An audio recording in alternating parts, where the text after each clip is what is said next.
शुक्लाम्बरधरं विष्णुं शशिवर्णं चतुर्भुजं प्रसन्नवदनं ध्यायेत् सर्वविघ्नोपशान्तये। व्यासं वसिष्ठनप्तारं शक्तेः पौत्रमकल्मषं पराशरात्मजं वन्दे शुकतातं तपोनिधिं। व्यासाय विष्णुरूपाय व्यासरूपाय विष्णवे नमो वै ब्रह्मनिधये वासिष्ठाय नमो नमः। अविकाराय शुद्धाय नित्याय परमात्मने सदैकरूपरूपाय विष्णवे सर्वजिष्णवे यस्य स्मरणमात्रेण जन्म संसारबन्धनात् विमुच्यते। नमस्तस्मै विष्णवे प्रभविष्णवे। ॐ नमो विष्णवे प्रभविष्णवे। श्रीवैशम्पायन उवाच श्रुत्वा धर्मानशेषेण पावनानि च सर्वशः युधिष्ठिरः शान्तनवं पुनरेवाभ्यभाषत। युधिष्ठिर उवाच किमेकं दैवतं लोके किं वाप्येकं परायणं स्तुवन्तः कङ्कमर्चन्तः प्राप्नुयुर्मानवा शुभम्। को धर्मः सर्वधर्माणां भवतः परमो मतः किं जपन्मुच्यते जन्तुर्जन्म संसारबन्धनात्। श्रीभीष्म उवाच जगत्प्रभुं देवदेवमनन्तं पुरुषोत्तमं स्तुवन्नाम सहस्रेण पुरुषः सततोत्थितः तमेव चार्चयन् नित्यं भक्त्या पुरुषमव्ययम् ध्यायन् स्तुवन् नमस्यं च यजमानस्तमेव च अनादिनिधनं विष्णुं सर्वलोकमहेश्वरम् लोकाध्यक्षं स्तुवन् नित्यं सर्वदुःखातिगो भवेत्। ब्रह्मण्यं सर्वधर्मज्ञं लोकानां कीर्तिवर्धनं लोकनाथं महद्भूतं सर्वभूतभवोद्भवम् एष मे सर्वधर्माणां धर्मोऽधिकतमो मतः यद्भक्त्या पुण्डरीकाक्षं स्तवैरच्चेन्नरः सदा परमं यो महत्तेजः परमं यो महत्तपः परमं यो महद्ब्रह्म परमं यः परायणम् पवित्राणां पवित्रं यो मङ्गलानां च मङ्गलम् दैवतं देवतानां च भूतानां यो व्ययः यतः सर्वाणि भूतानि भवन्त्यादियुगागमे यस्मिंश्च प्रलयं यान्ति पुनरेव युगक्षये तस्य लोकप्रधानस्य जगन्नाथस्य भूपते विष्णोर्नाम सहस्रं मे शृणु पापभयापहम् यानि नामानि गौणानि विख्यातानि महात्मनः ऋषिभिः परिगीतानि तानि वक्ष्यामि भूतये। ऋषिर्नाम्नां सहस्रस्य वेदव्यासो महामुनिः छन्दोऽनुष्टुप् तथा देवो भगवान् देवकीसुतः अमृतांशुद्भवो बीजं शक्तिर्देवकीनन्दनः त्रिसामाहृदयं तस्य शान्त्यर्थे विनियुज्यते विष्णुं जिष्णुं महाविष्णुं प्रभविष्णुं महेश्वरम् अनेकरूपदैत्यान्तं नमामि पुरुषोत्तमम्। अस्य श्रीविष्णोर्दिव्यसहस्रनामस्तोत्रमहामन्त्रस्य श्रीवेदव्यासो भगवान् ऋषिः अनुष्टुप्छन्दः श्रीमहाविष्णुः परमात्मा श्रीमन्नारायणो देवता अमृतांशुद्भवो भानुरिति बीजम् देवकी नन्दन श्रेष्ठेति शक्तिः उद्भवः क्षोभणो देव इति परमो मन्त्रः शङ्खबृन्नन्दकी चक्रीति कीलकम् शार्ङ्गधन्वा गदाधर इत्यस्त्रम् रथाङ्गपाणिरक्षोभ्य इति नेत्रम् त्रिसामासामरः सामेति कवचम् आनन्दं परब्रह्मेति योनिः ऋतुः सुदर्शनकाल इति दिग्बन्धः श्रीविश्वरूप इति ध्यानम् श्रीमहाविष्णुप्रीत्यर्थे सहस्रनाम जपे विनियोगः। ध्यानम् क्षीरोदन्वत्प्रदेशे शुचिमणिविलसत्सैकते मौक्तिकानाम् मालाक्लुप्तासनस्थस्फटिकमणिनिभैर्मौक्तिकैर्मण्डिताङ्गः शुभ्रैरभ्रैरदभ्रैरुपरि विरचितैर्मुक्तपीयूषवर्षैः आनन्दीन पुनीयादरिनरिन गदा शङ्खपाणिर्मुकुन्दः भूः पादौ यस्य नाभिर्वियदसुरनिलश्चन्द्रसूर्यौ च नेत्रे कर्णावाशा शिरोद्यौर्मुखमपि दहनो यस्य वास्तेयमब्धिः अन्तस्थं यस्य विश्वं सुरनरखगो भोगि गन्धर्व दैत्यैः चित्रं रम्यते तं त्रिभुवन वपुषं विष्णुमीशं नमामि। ॐ नमो भगवते वासुदेवाय। शान्ताकारं भुजगशयनं पद्मनाभं सुरेशं विश्वाधारं गगनसदृशं मेघवर्णं शुभाङ्गम् लक्ष्मीकान्तं कमलनयनं योगिधृध्यानगम्यं वन्दे विष्णुं भवभयहरं सर्वलोकैकनाथम्। मेघश्यामं पीतकौशेयवासं श्रीवत्साङ्कं कौस्तुभोद्भासिताङ्गम्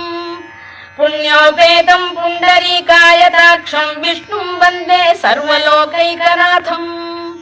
नमः समस्तभूतानामादिभूताय भूभृते अनेकरूपरूपाय विष्णवे प्रभविष्णवे सशङ्खचक्रं सकिरीटकुण्डलं सपीतवस्त्रं सरसीरुहेक्षणं सहारवक्षस्थलशोभिकौस्तुभं नमामि विष्णुं शिरसा चतुर्भुजम्। छायायां पारिजातस्य हेमसिंहासनोपरि आसीनमम्बुदश्याममायताक्षमलङ्कृतम् चन्द्राननं चतुर्बाहुं श्रीवत्साङ्कितवक्षसम् रुक्मिणी सत्यभामाभ्यां सहितं कृष्णमाश्रये।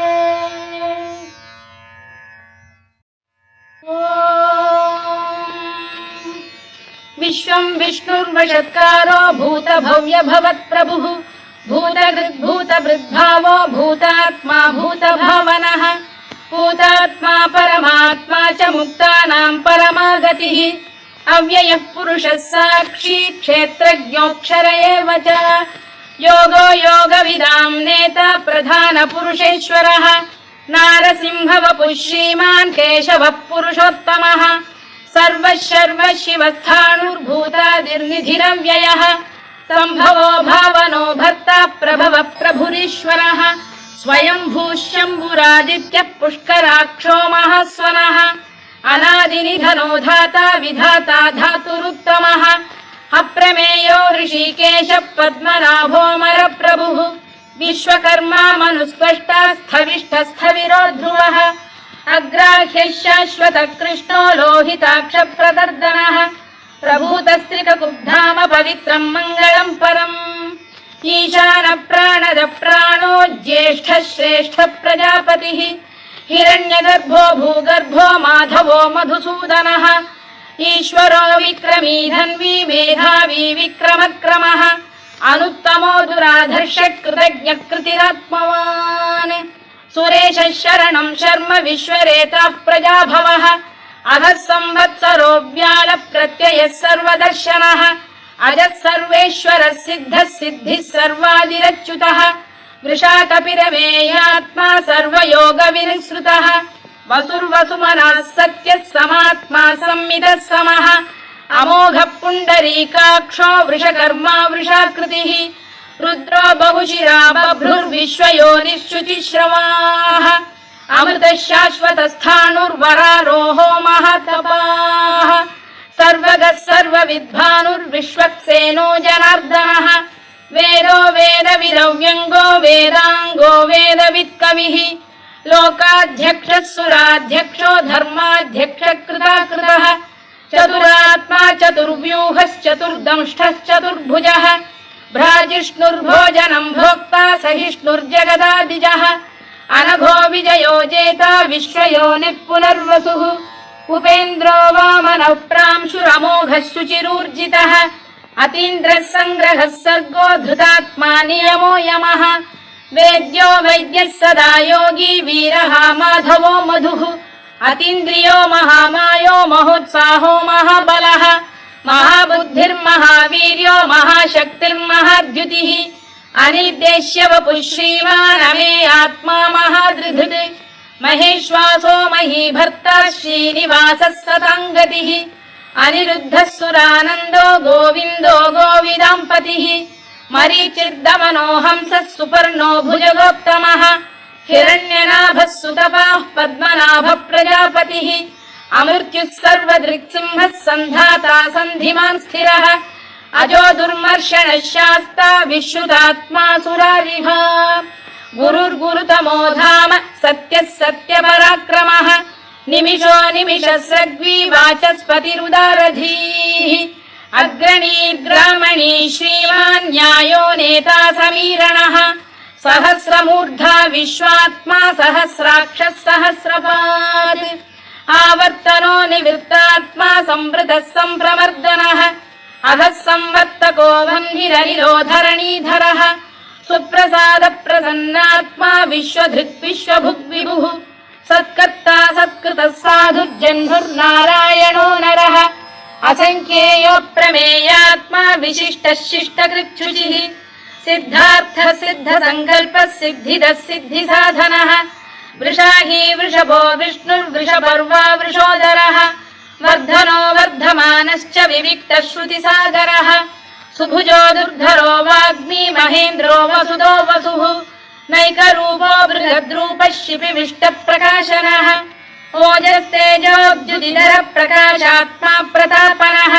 वृद्धस्पष्टाक्षरो मन्त्रश्चन्द्रांशुर्भास्करद्युतिः अमृतांशुद्धवो भानुः शशबिन्दुः सुरेश्वरः औषधम् जगतः सेतुः सत्यधर्मपराक्रमः भूतभव्यभवन्नाथः पवनः पावनो नरः कामः कामकृत्कान्तः कामः कामप्रदप्रभुः युगादिकृद्युगावर्तो नैकमायो महाशनः अदृश्यो व्यक्तरूपश्च सहस्रजिदनन्तजित् इष्टो विशिष्टः शिष्टेष्टः शिखण्डी नघुषो वृषः क्रोधः क्रोधकृत्कर्ता विश्वबाहुर्महीधरः अच्युत प्रथित प्राण प्राणदो वासवानुजः अपां निधिरधिष्ठानमप्रमत्त प्रतिष्ठितः स्कन्द स्कन्दधरो धुर्यो वरदो वायुवाहनः वासुदेवो बृहद्भानुरादिदेवः पुरन्दरः अशोकस्तारणस्तारः शूरः शौरिर्जनेश्वरः अनुकूलः शतावर्तः पद्मी पद्मनिभेक्षणः पद्मनाभोरविन्दाक्षः पद्मगर्भः शरीरभृत् महर्धिर्वृद्धो वृद्धात्मा महाक्षो गरुडध्वजः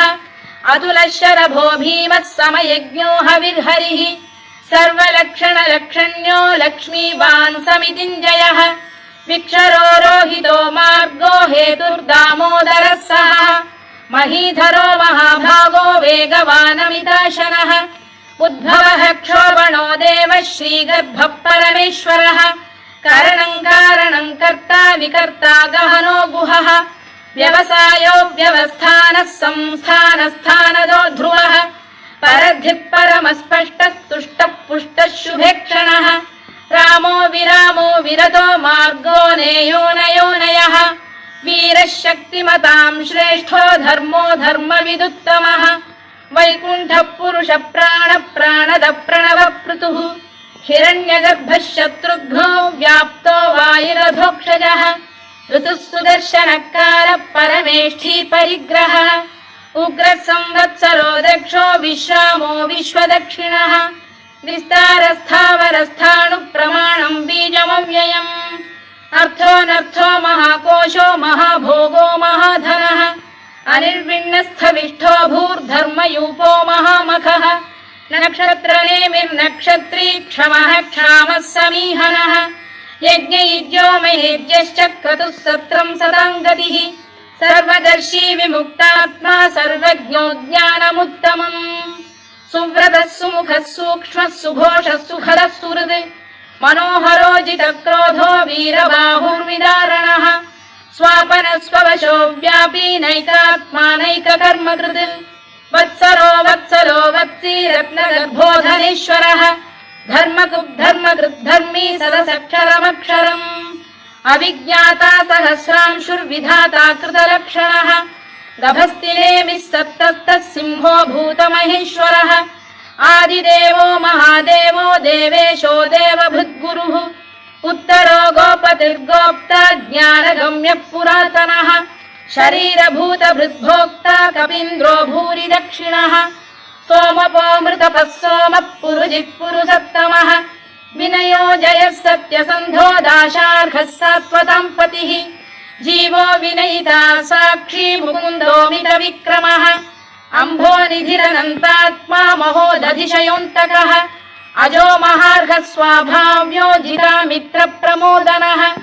आनन्दो नन्दनो नन्दः सत्यधर्मात्रिविक्रमः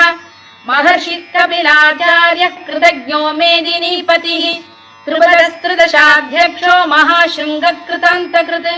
महावराहो गोविन्दः सुषेणः कनकाङ्गनी गुह्यो गभीरो गहनो गुप्तश्चक्रगदाधरः मेधास्वाङ्गोजितः कृष्णो दृढः सङ्कर्षणोच्युतः वरुणो वारुणो वृक्षः पुष्कराक्षो महामनाः भगवान् भगहानन्दी वनमाली हलायुधः आदित्यो ज्योतिरादित्यः सहिष्णुर्गतिसत्तमः सुधन्वाखण्ड परशुर्दारुणो द्रविणप्रदः दिवस्पृक् सर्वदृग्व्यासो वाचस्पतिरयो निजः त्रिसामासामगः साम निर्वाणम् भेषजम् भिषज सन्न्यासकृच्छमशान्तो निष्ठा शान्तिः परायणम् शुभाङ्गः शान्तिदः स्रष्टा कुमुदः कुवलेशयः गोहितो गोपतिर्गोप्ता वृषभाक्षो वृषप्रियः अनिवर्ती निवृत्तात्मा संक्षेप्ताक्षेमकृत् शिवः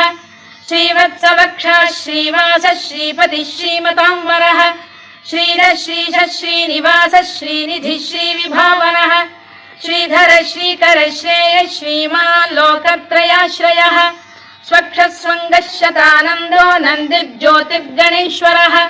विजितात्मा विधेयात्मा सत्कीर्तिश्चिन्न संशयः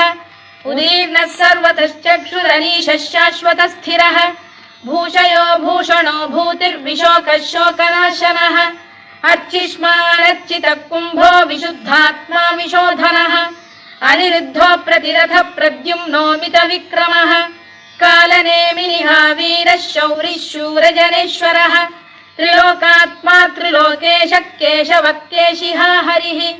कामदेवः कामपालः कामी कान्तकृतागमः अनिर्देश्य वपुर्विष्णुर्वीरोऽनन्तो धनञ्जयः ब्रह्मण्यो ब्रह्मकृद्ब्रह्मा ब्रह्म ब्रह्मविवर्धनः ब्रह्मविब्राह्मणो ब्रह्मी ब्रह्मज्ञो ब्राह्मणप्रियः महाकमो महाकर्मा महातेजा महोरगः महाक्रतुर्महायज्वा महायज्ञो महाहविः स्तव्यस्तव प्रियस्तोत्रम् स्तुतिस्तोतारणप्रियः पूर्णः पूरयिता पुण्यः पुण्यकीर्तिरनामयः मनोजवस्तीर्थकरो वसुरेता वसुप्रदः वसुप्रदो वासुदेवो वसुर्वसुमनाहविः सद्गतिः सत्कृतिः सत्ता सद्भूतिः सत्परायणः शूरसेनो यदुश्रेष्ठः सन्निवासः सुयामुनः भूतावासो वासुदेवः सर्वासु निलयो नलः दर्पः दर्पदो दृप्तो दुर्धरोऽथा पराजितः विश्वमूर्तिर्महामूर्तिर्दीप्तमूर्तिरमूर्तिमान् अनेकमूर्तिरव्यक्तः शतमूर्तिः शताननः एकोनैकः स वक्र किं यत्तत्पदमनुत्तमम् लोकबन्धुर्लोकनाथो माधवो भक्तवत्सलः सुवर्णवर्णो हेमाङ्गो वराङ्गश्चन्दनाङ्गदी वीरः विषमः शून्यो घृता क्षीरचरश्चरः अमानी मानदो मान्यो लोकस्वामी त्रिलोकधृत् सुमेधा मेधजो धन्यः सत्यमेधाधराधरः तेजो वृषोद्युतिधरः सर्वशत्रभृताम्बरः प्रग्रहो निग्रहो व्यग्रो नैकशृङ्गो गदाग्रजः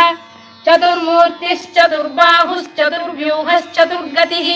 चतुरात्मा चतुर्भावश्चतुर्वेदविदेकपात् समावर्तो निवृत्तात्मा दुर्जयो दुरतिक्रमः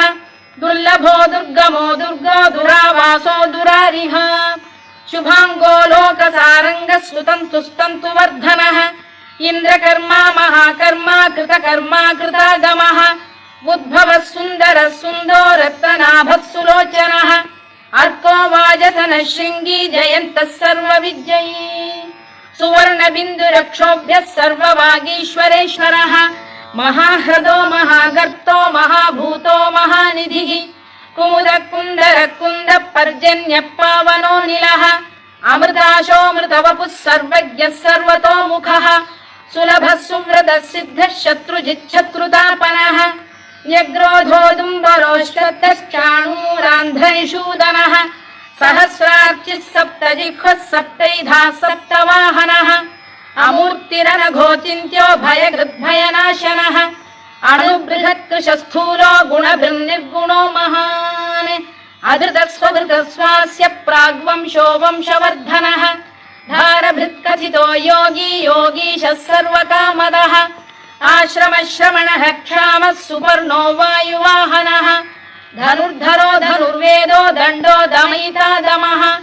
अपराजितः सर्वसहो नियन्ता नियमो यमः सत्त्ववान् सात्विकः सत्यः सत्यधर्मपरायणः अभिप्रायप्रियार्होः प्रियकृत्प्रीतिवर्धनः विहाय सगदिर्ज्योतिः सुरुचिर्पुतभुग्विभुः रविर्विरोचनः सूर्यः सविता रविलोचनः अनन्तो हुतभुग्भोक्ता सुखदो नैकजोऽग्रजः अनिर्विण्णः सदामर्षी लोकाधिष्ठानमद्भुतः सनातनतमः कपिलः कपिरव्ययः स्वस्तिदः स्वस्तिकृत् स्वस्ति स्वस्ति भुक् स्वस्ति दक्षिणः अरौद्रः कुण्डली चक्री विक्रम्यूर्जितशासनः शब्दातिकः शब्दसः शिशिरः शर्वरीकरः अक्रूरपेशलो दक्षो दक्षिणः क्षमिणां वरः विद्वत्तमो वीतभयः पुण्यश्रवणकीर्तनः उत्तारणो दुष्कृतिः पुण्यो दुःस्वप्ननाशनः वीरः रक्षणः सन्तो जीवनपर्यवस्थितः अनन्तरूपोऽनन्तश्रीर्जितमन्युर्भयापहः चतुरश्रो गभीरात्मा विदिशो व्यादिशो दिशः अनादिर्भूर्भुवो लक्ष्मी सुवीरो रुचिराङ्गदः जननो जनजन्मादिर्भीमो भीमपराक्रमः आधारनिलयो धाता पुष्पहास प्रजागरः ऊर्ध्वगः सत्त्वथाचार प्राणद प्रणवप्रणः प्रमाणं प्राणनिलय प्राणभृत् प्राणजीवनः तत्त्वं तत्त्वविदेकात्मा जन्म मृत्युजरातिगः भूर्भुवः स्वस्तरुस्तारः सविता प्रपितामहः यज्ञो यज्ञपतिर्यज्वा यज्ञाङ्गो यज्ञवाहनः यज्ञभृद्यज्ञकृद्यज्ञी यज्ञभुग्यज्ञसाधनः यज्ञान्तकृद्यज्ञगुह्यमन्नमन्नाद एव च आत्मयोनिः स्वयं जातो वैखानः सामगायनः देवकीनन्दनः स्रष्टा क्षितीशः पापनाशनः शङ्खबृन्नन्दकी चक्री शार्ङ्गधन्वा गदाधरः तथाङ्गपाणिरक्षोभ्यः सर्वप्रहरणायुधः सर्वप्रहरणायुध ॐ नम इति वनमाली गरीशाङ्गी शङ्खी चक्री च नन्दकी श्रीमान्नारायणो विष्णुर्वासुदेवोऽभिरक्षतु वनमाली गरीशाङ्गी शङ्खी चक्री च नन्दकी श्रीमान्नारायणो विष्णुर्वासुदेवोऽभिरक्षतु वनमाली गरीशाङ्गी शङ्खी चक्री च नन्दकी श्रीमान्नारायणो विष्णुर्वासुदेवोऽभिरक्षतु इतीदं कीर्तनीयस्य केशवस्य महात्मनः नाम्नां सहस्रं दिव्यानामशेषेण प्रकीर्तितम् य इदं शृणुयात् नित्यं यश्चापि परिकीर्तयेत् नाशुभं प्राप्नुयात् किञ्चित् सोमुत्रेह च मानवः वेदान्तको ब्राह्मणः स्यात् क्षत्रियो विजयी भवेत् वैश्यो धनसमृद्धः स्यात् शूद्रः सुखमवाप्नुयात्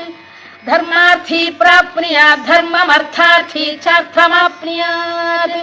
कामानवाप्नुयात् कामी प्रजार्थी चाप्नुयात् प्रजाम्